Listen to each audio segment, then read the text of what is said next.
Bismillahirrahmanirrahim. Alhamdulillahi rabbil alamin, wassalatu wassalamu ala Rasulillah wa ala alihi wa sahbihi ajma'in. Subhanaka la ilma lana illa ma 'allamtana innaka antal alimul hakim. Wa la hawla wa la quwwata illa billahil aliyyil azim. Wa la hawla wa la quwwata illa billahil aliyyil azim. ولا حول ولا قوة إلا بالله العلي العظيم. الفاتحة.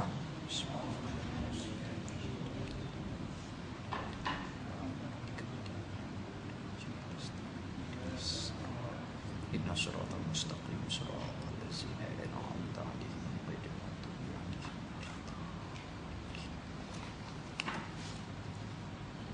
اللهم صل وسلم على سيدنا محمد فاتح لما أُلِقَ وختم لما سبق ناصر الحق بحق والهدي إلى صراطك المستقيم وعلى آله وصحبه حق قدره ومقداره العظيم.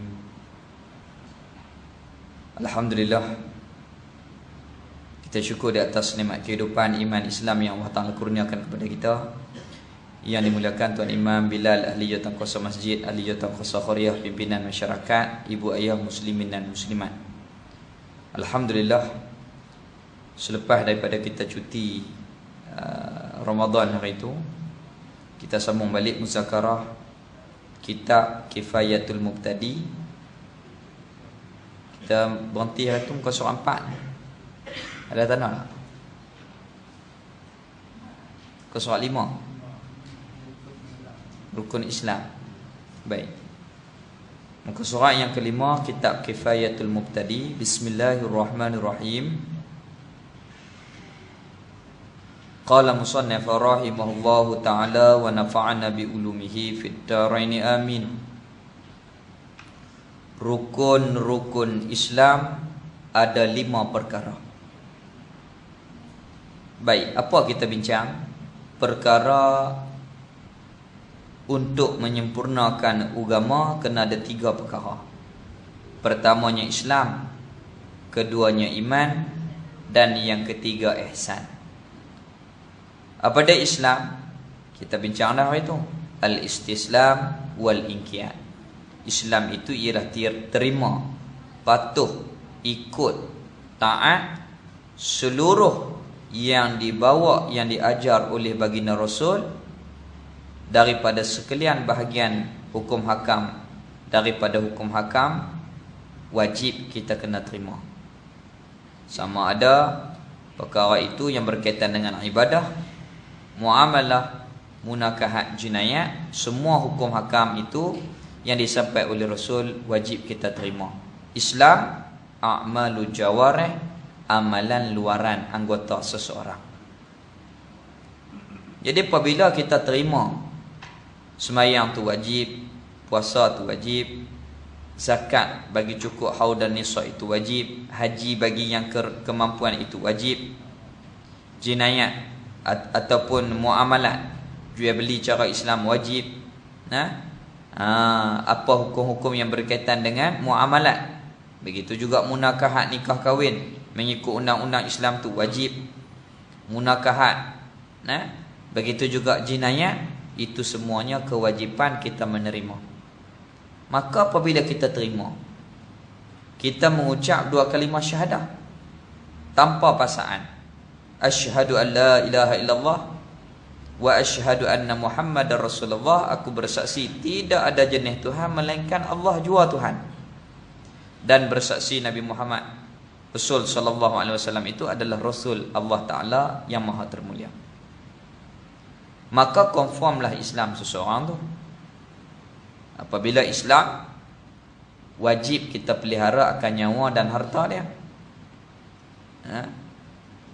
Selagi mana dia tak menyatakan perkara-perkara yang boleh merosakkan akan Islam, sama ada perkataan ataupun perbuatan, tetap dihukum Islam.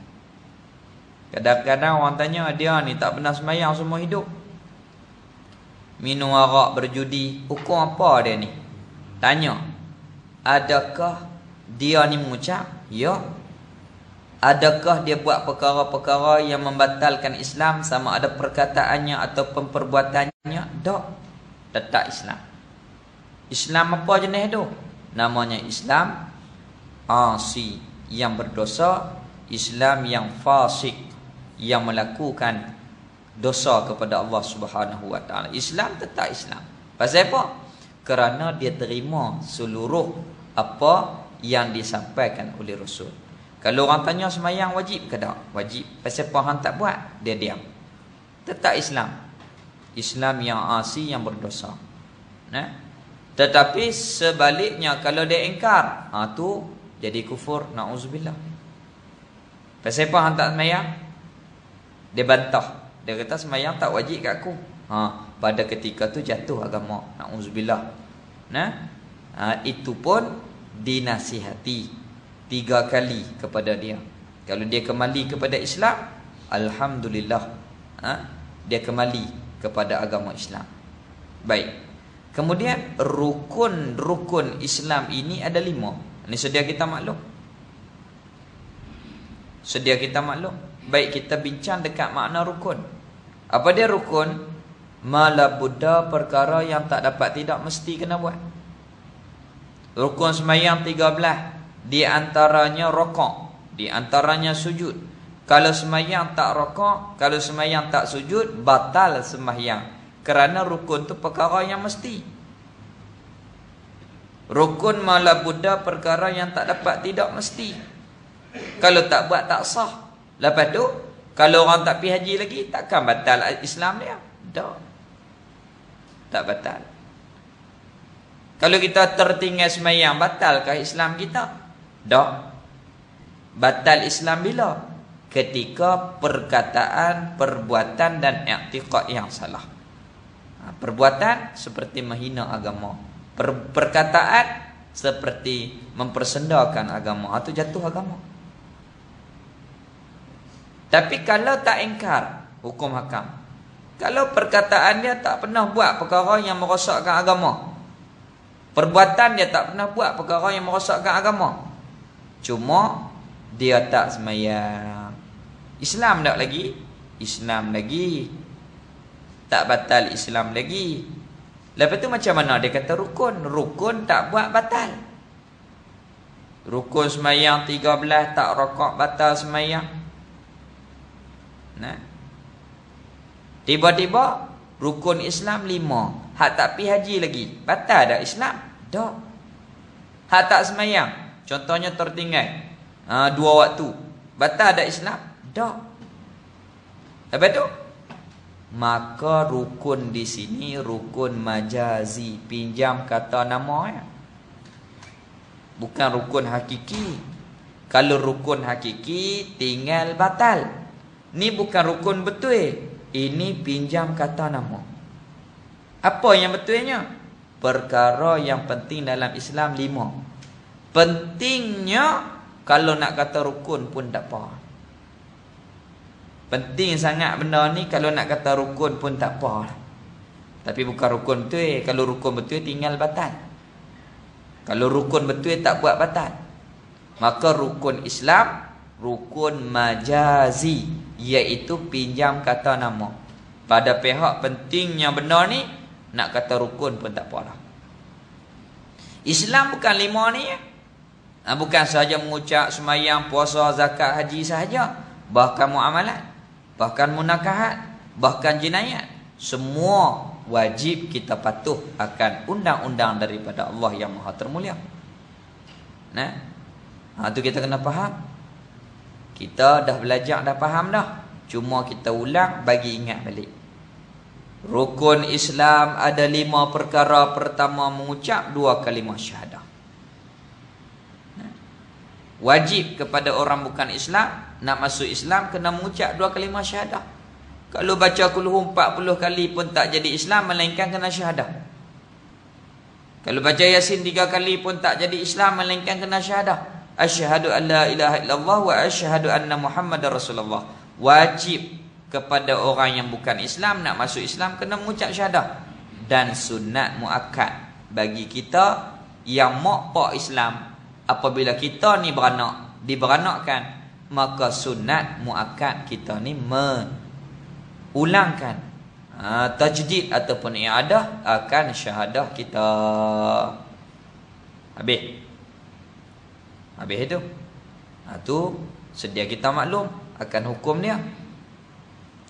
Orang Islam nak masuk Islam, kita tak boleh paksa melainkan dengan rela dia.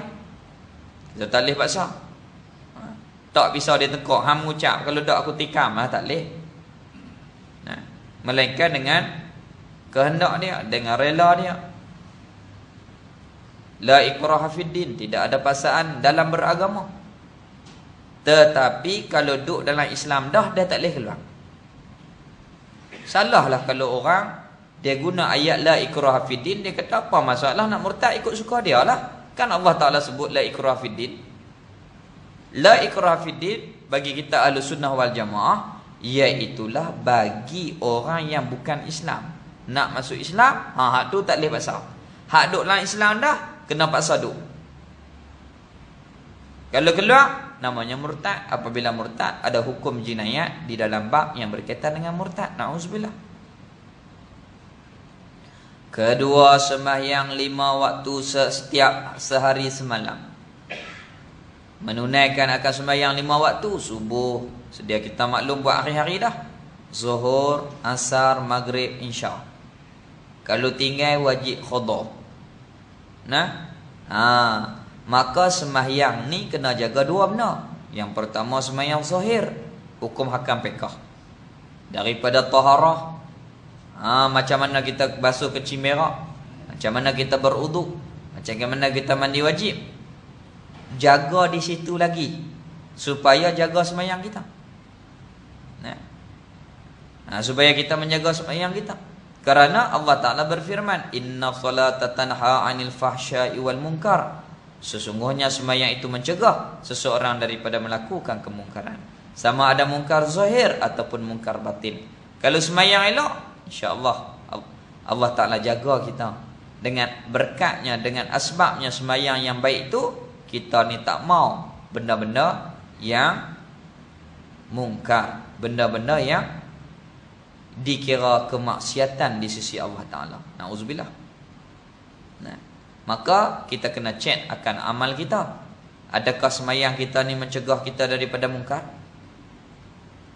Adakah sembahyang kita ni menjadikan anggota-anggota kita pantang daripada melakukan perkara-perkara mungkar? Lidah kita, penglihatan kita, pendengar kita, kaki, tangan, perut dan kemaluan kita, adakah dah dijauhkan daripada perkara mungkar? Ni tepuk dada kita, tanya iman kita sendiri. Kadang-kadang kita sembahyang tetapi iman kita lemah. Apa dia? Mata nak lagi tengok benda-benda haram. Telinga nak dengar juga benda-benda haram. Tak kena kat mana? Maka cek apa yang tak kena. Maka cek yang zahir dulu. Hukum hakam fiqh.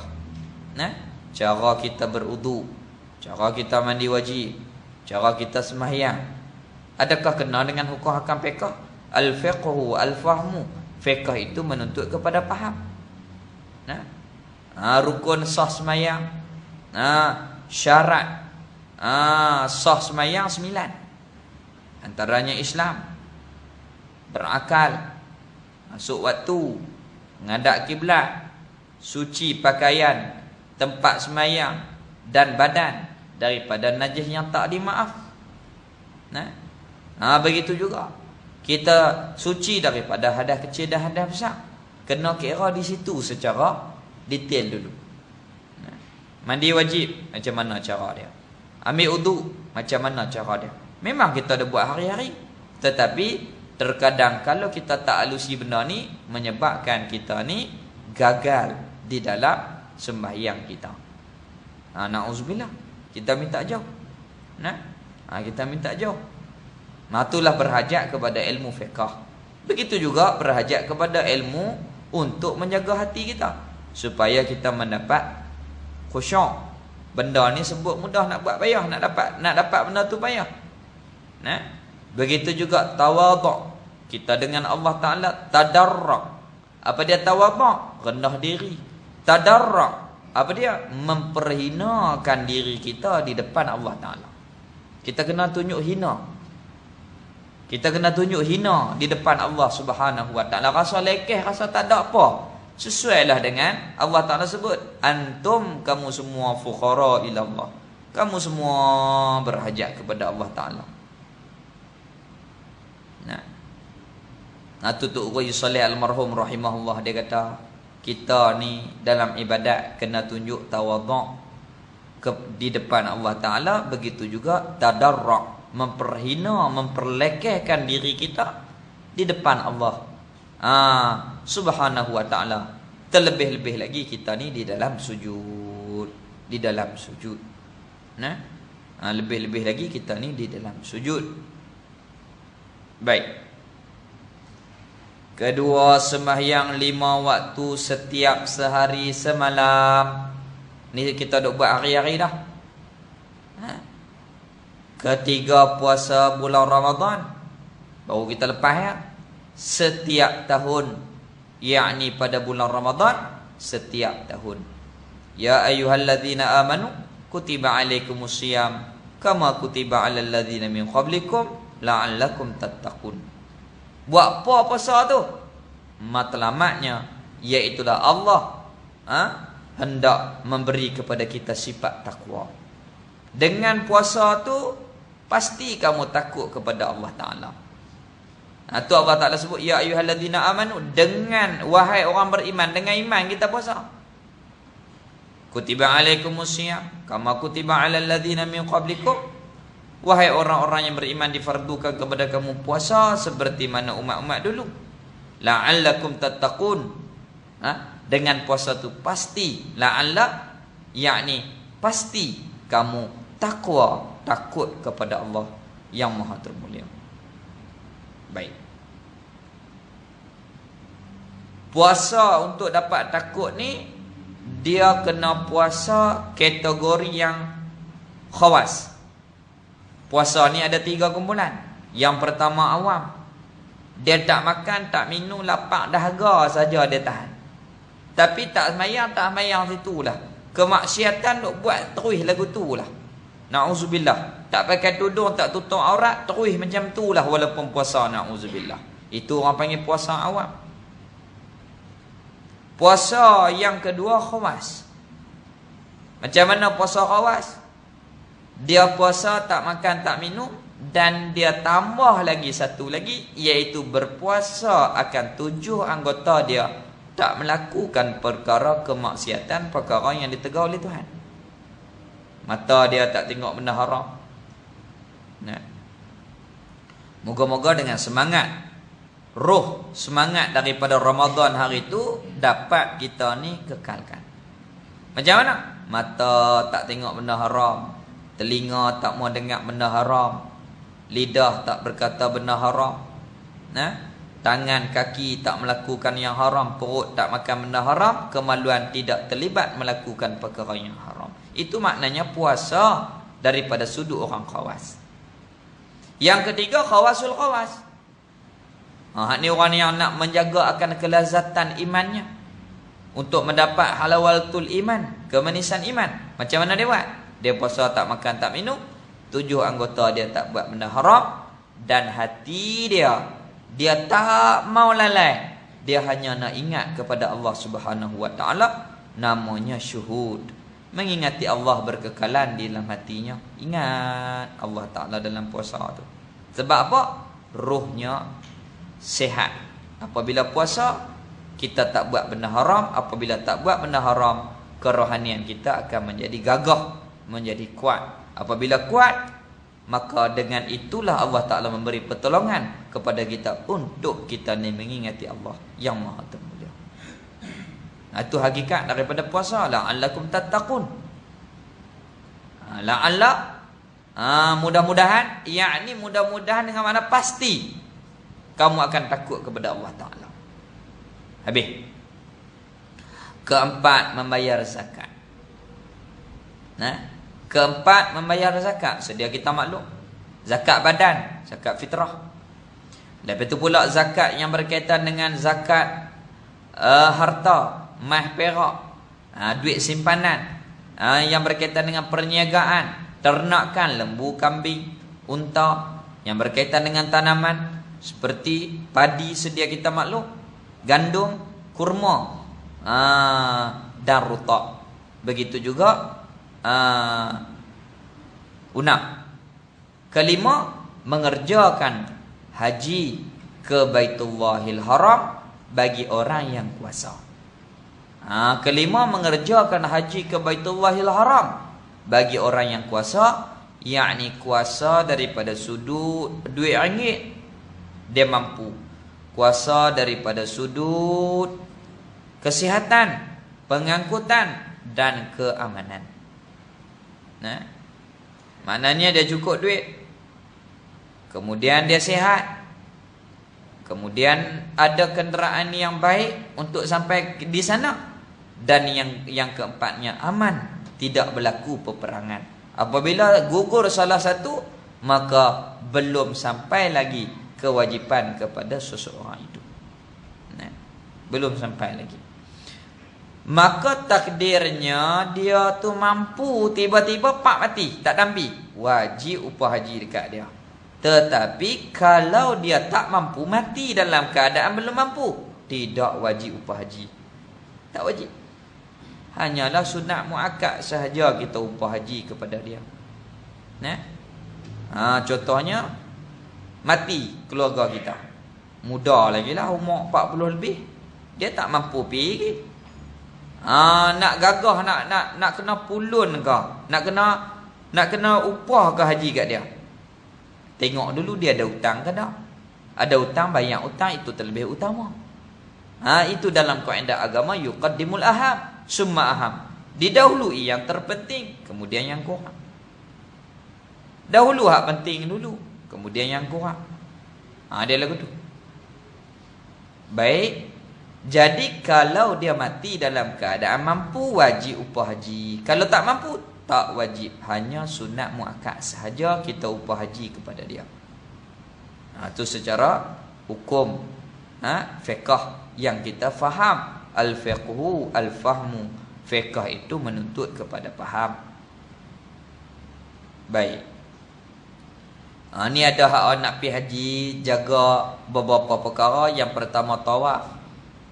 Tawaf tu niat dalam keadaan aku ni duk tawaf. Jangan niat yang lain melainkan tawaf. Kalau niat nak liga orang, dalam mazhab kita tak dikira tawaf. Tu bahaya. Tu kita kena ada ilmu.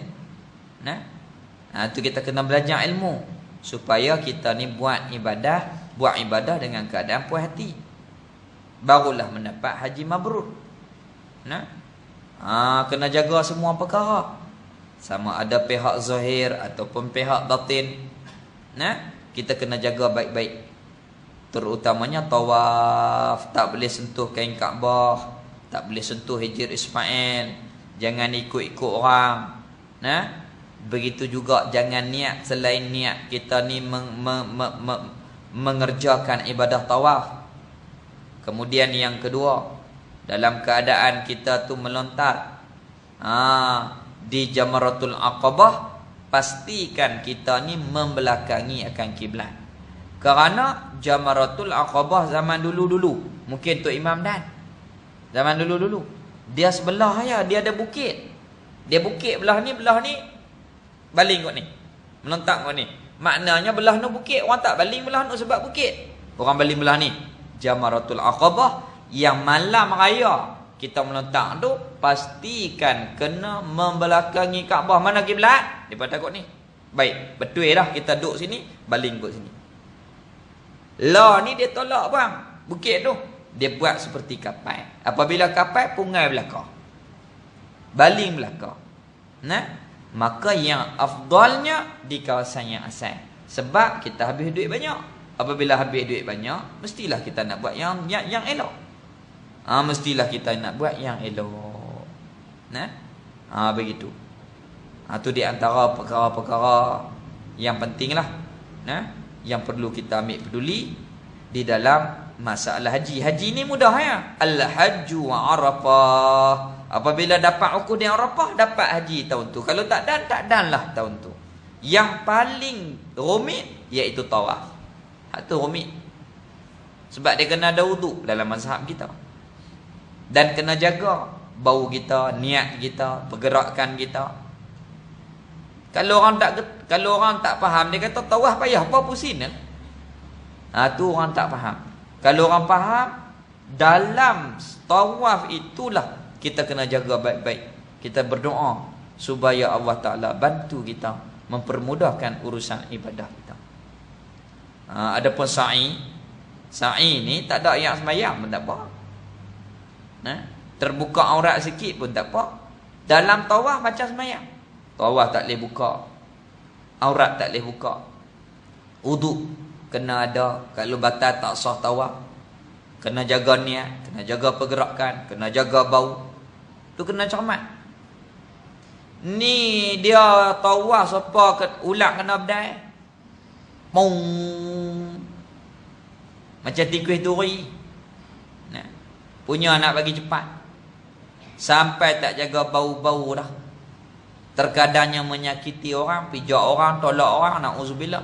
Kita nak buat hak elok, tiba-tiba kita menyakiti orang.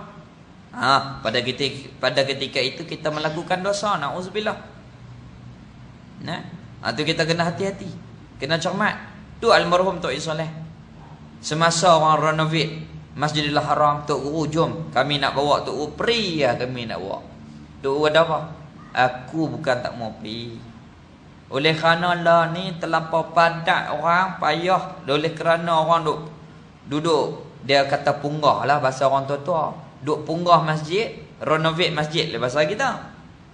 Payah nak buat, dia kata. Kita nak pergi cari pahala. Takut tak dapat pahala, buat balik bala. Itu kita kena cermat. Terutamanya tawaf.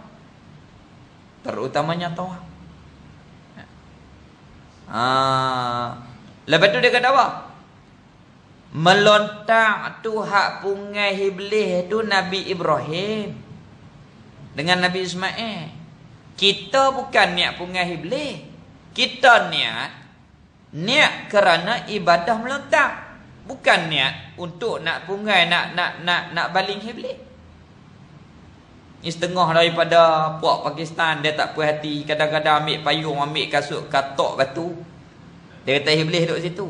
Duk Isleh kata pergi sana pungai iblis, balik kawan dengan iblis pula. Tak jadi gitu. Dia kata mu pergi sana, mu niat pungai iblis, balik mu kawan dengan iblis pula. Kalau gitu tak jadi. Bukan niat pungai iblis, niat akan ibadah melontar. Itulah daripada pekerjaan haji. Yang paling penting haji ni wukuf. Wukuf mudah ya. Apabila tergelincir matahari waktu zuhur tu, kita duduk sampailah terbenam matahari, bolehlah pada hari itu kita wukuf. Pada hari yang ke-9 Zulhijjah, wukuf di Arafah, al-hajju Arafah. Maka kita hak tak buat haji, kita disunatkan berpuasa pada hari wukuf, hari yang ke-9. Ambil 8 lagi kalau elok, dan 9. Kalau tak boleh 9, iaitu hari yang ke-9, hari wukuf. Hari wukuf. Habis. Baik. Hari wukuf ni kalau almarhum Tok Isoleh dia ambil waktu asar. Kita di sini asar. Dia kata hari ni semua keluar. Kita main sembahyang jemaah. Hak uzur tak uzur, gagah keluar semua kita jemaah. Pasal apa? Kerana berbetulan dengan waktu asar. Sana tu depa tengah duk wukuf di Arafah. Depa 5 jam patah balik. Elok masuklah tu, dekat-dekat nak masuk, maka kita buatlah doa dan seumpamanya pada ketika mereka wukuf di sana. Maka digalakkan kepada kita waktu asar, waktu maghrib tu kita memperbanyakkan akan doa, akan istighfar, akan amal-amal kita. Malam raya tu lah selalunya jatuh kepada malam raya. Melainkan tahun ni depa raya dulu, kita raya kemudian. Depa raya dulu, baru kita raya kemudian. Baik, secara kebiasaannya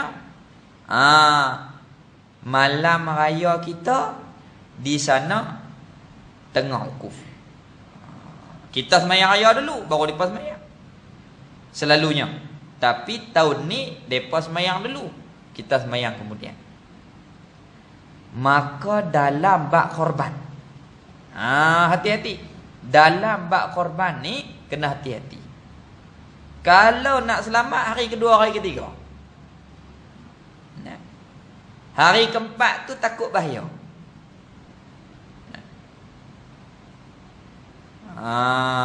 Kita kena jaga elok. Kerana waktu korban ni iaitu selepas sembahyang raya, daripada hari raya yang pertama 10 Zulhijjah, 11, 12, 13 Zulhijjah. 10, 11, 12, 13 Zulhijjah.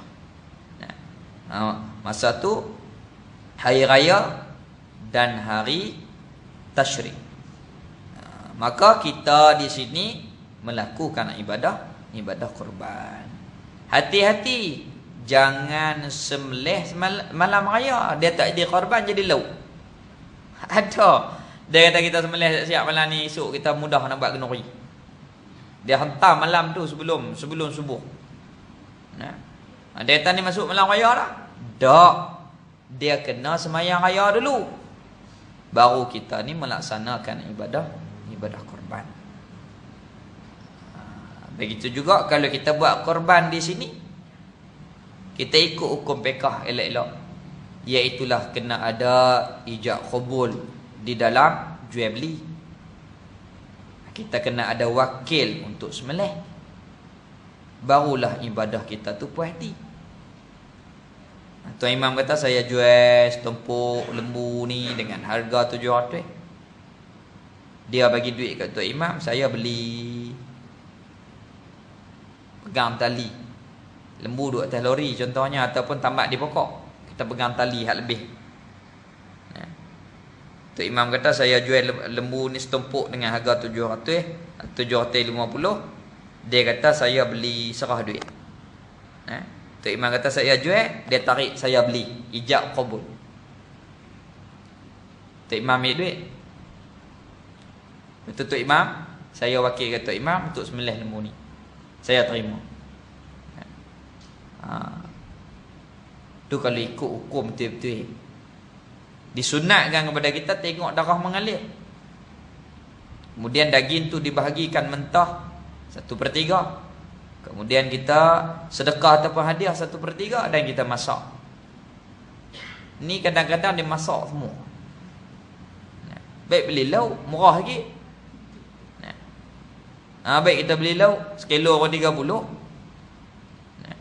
Korban ni sebab dia mahal, payah nak cari lembu,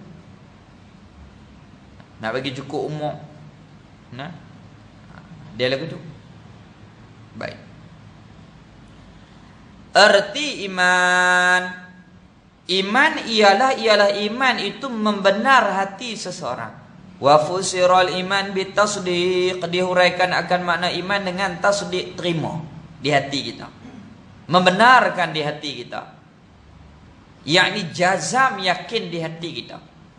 Iman ialah membenar hati seseorang akan sekalian barang yang membawa datang, yang dibawa datang, yakni yang disampaikan oleh baginda Rasul sallallahu alaihi wasallam, daripada sekalian hukum hakam, hukum-hukum di dalam amal zahir, daripada bahagian ibadah, muamalah, munakahat dan jinayat.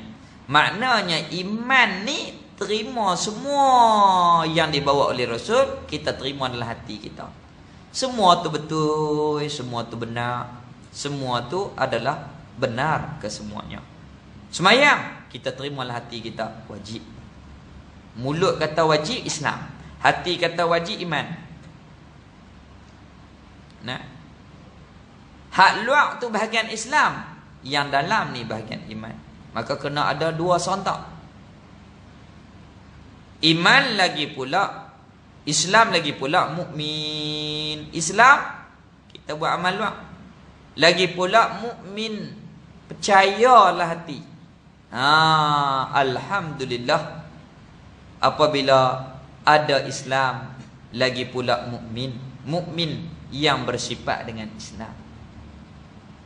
Orang Islam belum tentu beriman, tapi orang yang ada iman tentu dia Islam. Orang Islam belum tentu dia ada iman. Kalau dia tak beriman namanya munafik. Na'udzubillah. Menzahirkan Islam, menyembunyikan akan kufur. Na'udzubillah. Kita berhenti bagi lalu azan dulu. Lepas tu saya sambung sikit. Kita baca satu ya. Saya dah kerja malam ni. Nak kena pergi ke Tunjang pula. Wallahualam.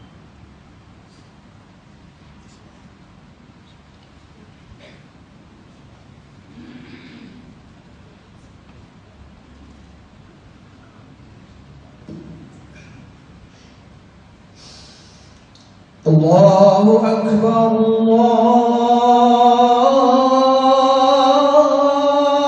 Akbar, Allahu Akbar, Allahu Akbar, Allahu Akbar. Asyhadu an la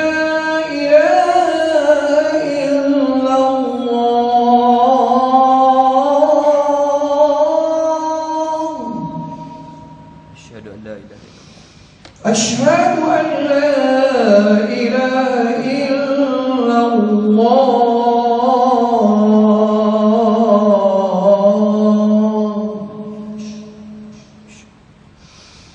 أشهد أن محمدا رسول الله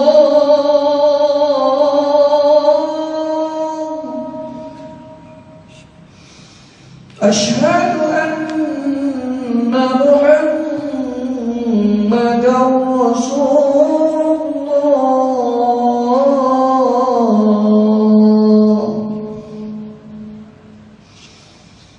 حي على الصلاة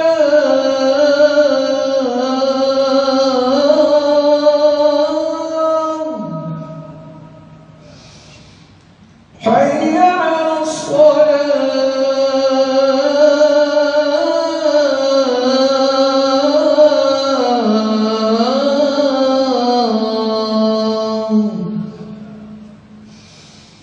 حي على الفلاح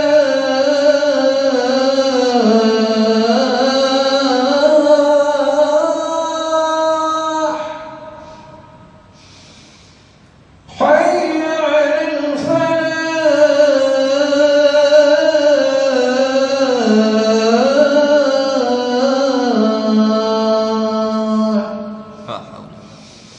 الله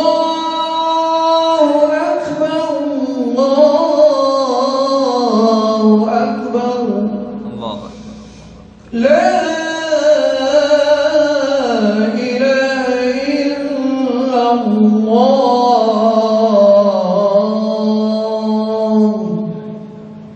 هذا شيء.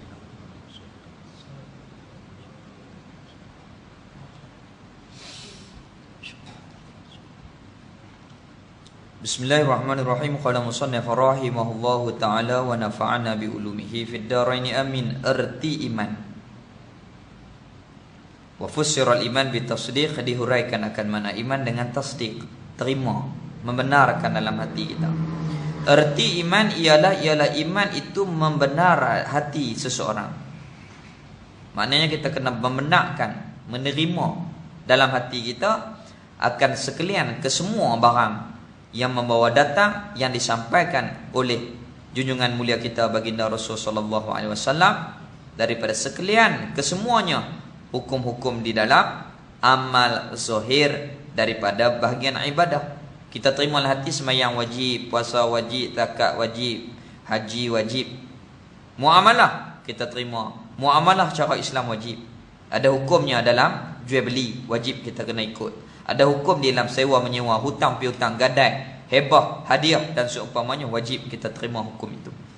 Begitu juga munakahat, nikah kahwin cara Islam wajib, kita kena terimalah hati kita. Nafkah itu wajib, zahir dan batin.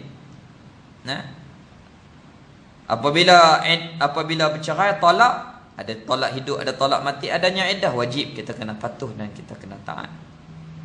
Dan jinayat kita terima, di hati kita, wajib perkara itu kita terima. Hukum hakam, kalau minum arak apa hukum, kalau berzina apa hukum, wajib kita kena terima undang-undang Allah Ta'ala. Dalam hati kita kena terima, wajib kita kena terima benda tu. Dan sekalian hukum-hukum di dalam amalan hati, kita kena terima semua apa yang diajar di dalam agama untuk menjaga hati kita. Yang pertama dengan iman, kita kena terima. Beriman kepada Allah wajib, beriman kepada Rasul mesti, beriman kepada malaikat tentu mesti. Kitab, kiamat, qada qadar, semuanya wajib kita kena beriman. Betul pula dalam bahagian amalan hati daripada sifat-sifat mahmudah, kita wajib terima sabar itu kena, mesti. Kita kena terima sifat yang terpuji termasuk sabar, syukur, redha, tawaduk. Itu semua kita kena usaha, kita kena terima, kena buat benda tu. Sebagai hamba Allah Ta'ala wajib kita kena buat benda tu. Dan sifat-sifat mazmumah kita kena terima. Yang mazmumah, yang dicela oleh Allah, wajib kita kena tolak. Seperti takabur, ujub, riya, hubbud dunia, hubbur riyasah dan seumpamanya. Dan daripada cerita-cerita yang gaib, semua yang dicerita, yang dikhabarkan oleh baginda Rasul, daripada cerita-cerita semuanya benar. Begitu juga perkara-perkara yang gaib, benar. Semuanya kita beriman. Seperti hari kiamat, kita beriman. Syurga, kita beriman. Neraka, kita beriman. Dan lainnya, lain daripada perkara gaib, seperti hari kiamat, syurga dan neraka, wajib kita kena beriman. Seperti dosa dan pahala. Maknanya iman ni terima dalam hati. Semua yang dibawa oleh Rasul benar ke semuanya. Wajib kita kena terima, betul ke semuanya. Sama ada dalam bab ibadat, muamalat, munakahat, jinayat, itu syariat. Sama ada dalam bab iman, beriman kepada Allah, Rasul, malaikat, kitab, kiamat, qada dan qadar, wajib kita kena terima. Dan begitu juga kepada seluruh yang dikhabarkan oleh Rasul daripada cerita-ceritanya. Semua betul. Cerita Nabi Musa ada tandanya di Mesir. Cerita Nabi Lut ada tandanya di Jordan. Nah. Cerita Nabi Syuaib ada tandanya di Madian. Semua ada bukti yang dikhabarkan oleh Rasul benar ke semuanya, betul ke semuanya. Itu yang zahir. Termasuk yang gaib. Termasuk yang gaib. Sebahagian daripada orang Kristian dia tak percaya hantu. Kita a'udzubillahi minasyaitonirrajim. Ada walaupun tak nampak. Masuk dalam badan orang tu menjerit, teriak-teriak. Na'udzubillah. Kemarin ni orang tak gambar dalam WhatsApp, ada satu jemaah tu. Tu dia, rumah dia ni, dia mengamuk, masuk hantu dalam badan dia. Dia habis dalam peti ais dia buat keluar, habis dalam mari semua dia, daripada tingkat atas dia tauk semua mai ke bawah macam rumah orang gila. Na'udzubillah. Na'udzubillah, summa na'udzubillah. Kita minta jawab. Benda gaib, jin, syaitan, iblis, laknatullah, semuanya ada yang dikhabarkan oleh Rasul, pastinya benar, pastinya betul. Apa yang dicerita oleh Rasul 1400 tahun dulu berlaku zaman sekarang ni. Apa dia? Akan datang satu hari hamba melahirkan Tuhan. Maksud lagu mana? Yang hina jadi mulia, yang mulia jadi hina. Ni akhir zaman. Akhir zaman. Hak hina jadi mulia, mulia jadi hina. Mak mulia jadi hina dengan anak. Anak arah belakang, mak masak, mak basuh. Mak belakang. Itu akhir zaman. Akhir zaman. Baik. Orang Badui yang tidak ada kasut pada akhir zaman membina bangunan yang tinggi. Tu Arab. Dulu bukan ada apa, duduk pada masyarakat. Lah ni dia tokai kaya. Bina hotel yang besar-besar di Mekah. Zaman Nabi tak ada lagi lagu tu. 1400 tahun yang dulu Nabi khabarkan, sekarang kita nampak dengan mata kepala kita. Itu semua yang dikhabarkan oleh Rasul, sama ada yang zahir ataupun yang gaib, termasuk hari kiamat, syurga neraka, wajib kita kena beriman. Dan lainnya, lain daripada syurga neraka, seperti dosa pahala. Ada semua tu, jangan kita ingkar. Ini kewajipan sebagai hamba, kita kena menerima apa yang dikhabarkan oleh Rasul. Nak terima ni, dia kena ada iman. Dia berpunca daripada iman. Maka ilmu iman ni, ilmu yang penting untuk kita ni, gasak hati kita supaya terima apa yang dikhabarkan oleh Rasul kepada kita. Beriman kepada Allah, beriman kepada Rasul dan seumpamanya. Jadi rukun iman ada 6 perkara. Kita berhenti dekat tu. Wallahu subhanahu wa ta'ala alam. Minta maaf malam ni berhenti awal sikit dan sebuah saja kita, kerana ada urusan dengan keluarga di belah Jeram, Tunjang, belah Kubang Basuh nulah. Wallahu alam. Bismillahirrahmanirrahim. Alhamdulillahirabbil alamin. Wassalatu wassalamu ala asyrafil anbiya'i wal mursalin wa ala alihi washabbihi ajma'in. Alhamdulillah ala ni'matil iman wal islam wa huma min a'zamin ni'am wa kafa bihima min ni'mah. Raditu billahi rabban wa bil islami dina wa bi Muhammadin sallallahu alaihi wasallam wa nabiyyan wa rasula. Rabbana atina fid dunya hasanah wa fil akhirati hasanah wa qina azabannar. Wa sallallahu ala sayyidina Muhammad walhamdulillahi rabbil alamin.